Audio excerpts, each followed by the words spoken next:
Go to hell. Anyway, all right. Listen, co-main event. That's all I saw. Co-main event and main event. All right, tell me about the fights before. Was there some good fights? I watched the Sam Alvey fight. Well, bits of it. That was terrible. Hold on, let me pull up the actual fight card because I only watched the main card. I didn't watch the undercard. So main event was there. While you look at that, I mean, I saw the co-main event. It was what's she called, Karolina Kowalkiewicz or Kowalkiewicz, however you want to say it. You said it right the first time. Yeah, Kowalkiewicz. I like her. She's great. I like watching her fight. You know, she's cool. She's calm, collected. The way she leans on the fence at the start, I just like that for some reason. But the girl that she was fighting, in my opinion, Jodie Esquibel. What? Jodie Esquibel.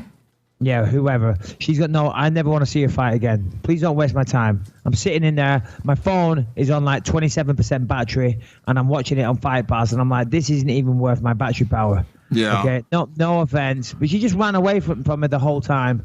You know, and I think, you know, I mean, it was a great fight. I had the great fights, and Karolina's a great fighter as well. But I just feel she was way outmatched, and she shouldn't have been there, in my humble opinion. You know, and I'm not trying to be mean, but maybe she needs to, fight some lower level people. Karolina's a really good fighter. Yo, Karolina's no joke, and the truth is, they were trying to showcase Karolina in this fight. Obviously, yeah, of course. Jodie had never fought in the UFC before. She had fought in Invicta, and I understand. Look. Invicta's great, okay? Yeah, I get that it's high-quality fights, but at this point, you know, if you're a 115-pound fighter and you're not already in the UFC, I don't know if you should be co-main eventing yet. I don't think that they should be. No. It says something about where you're at. It was co-main event because, as you just said, Karolina, she's in Poland, you know, so they want to do that. But they should have tried to find her a better opponent. Now I get it. It's not always that easy. It really isn't. There's lots of moving pieces, the schedules, you know, lots of other fights. So it's not as easy. It's easy for me and easy for fans to sit on the couches and bitch. And so why is he fighting there? You know, when there's moving pieces and there's real life problems and this and that, it's not always that easy. So I get it, you know. But yeah, listen, Karolina did well. The other girl just kind of avoided it the whole time, you know, so it made it frustrating.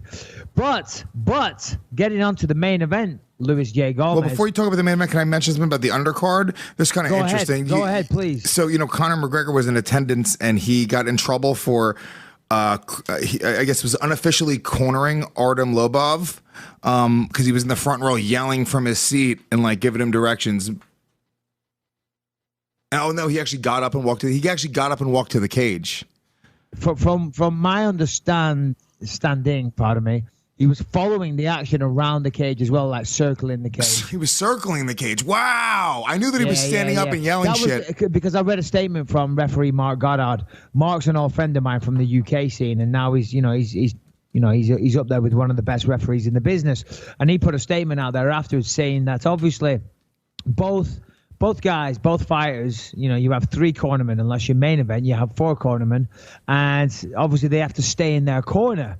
And he said that Conor was basically following the action around. And because, you know, listen, he's Conor and it's an event in Poland and it's a UK team. You know, listen, Conor's the man in the UFC. You know, so he can do whatever he wants pretty much. So he was, you know, he was pushing the boundaries. But so what? Listen, he was just in the moment that he's cornering his boy. I've cornered friends of mine. I've been in that same position pretty much. I've unofficially cornered people. So, you know, but the problem that Mark Goddard, the ref, had was that Conor was kind of following him around the octagon. So therefore, he wasn't even in the corner side. You know what I'm saying? Right. So listen. Conor wasn't doing anything wrong. He was just looking out for his friend. And I guess it was a nice move from the referee to, you know, in terms of Andre Fili, his opponent, if you're on the other side, you know, and you're like, he's got a fucking guy walking around the octagon screaming advice at me the whole time. You know, that was a good call by Mark. It was. And apparently Conor took it really well. He was just like, my bad, whatever, you know, and went and sat down. So kind of a bit of a storm in the teacup, but still it was kind of funny. Let me ask you a question. You're in the middle of a fight. There's another fighter outside there that's not actually in a corner, that's yelling from the crowd, kind of circling the cage, doing his thing. Does that even register? I don't know. Is that actually going to help anybody, or is that just more distracting than anything else? Do you think that Artem Lobov is listening to Conor going, "Oh, cool, all right, I see that," or do you think it's just Conor being a madman and it's just kind of fucking, you know, just another stupid little silly moment? I don't. You know better than anybody else. Would that even help somebody?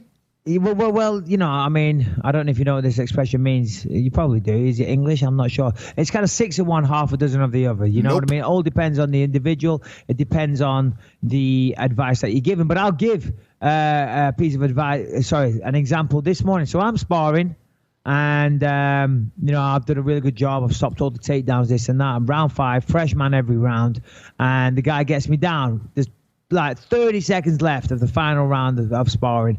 I get taken down right at the end, and he's on top of me, ring guard, and Dean, who we just spoke to, Dean's screaming out how to get back to the feet, and he's giving advice, but he's saying exactly what I was about to do.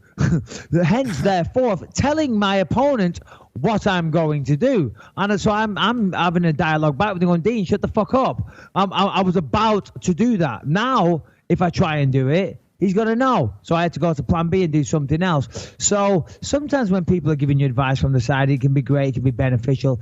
Other times it can be really distracting, especially when somebody's like too hyped up and in the moment, and like they're too like out of control, if you will, and they're just screaming stuff.